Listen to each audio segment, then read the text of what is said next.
नहीं केहू रोकेला होई रंगबाज नहीं केहू रोकेला होई रंगबाज नहीं केहू रोकेला सीतामढ़ी में रंगदारी बरियारी होखेला सीतामढ़ी में रंगदारी बरियारी होखेला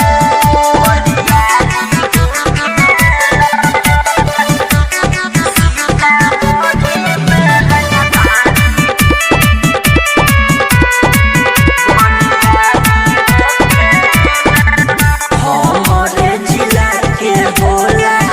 हर जगह चर्चा कोट कचहरी में फेंकल होई परचा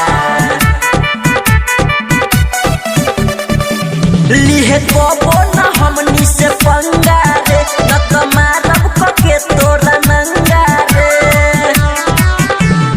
पुलिस प्रशासन नहीं डरे खोखेला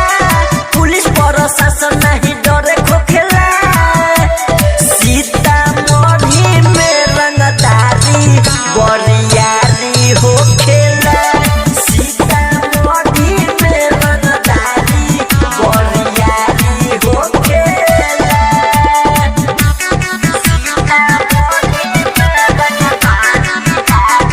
mix by AG recording studio.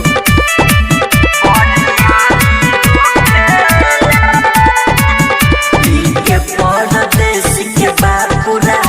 Area में नाम रे केतना के कोई देनी काम तमाम रे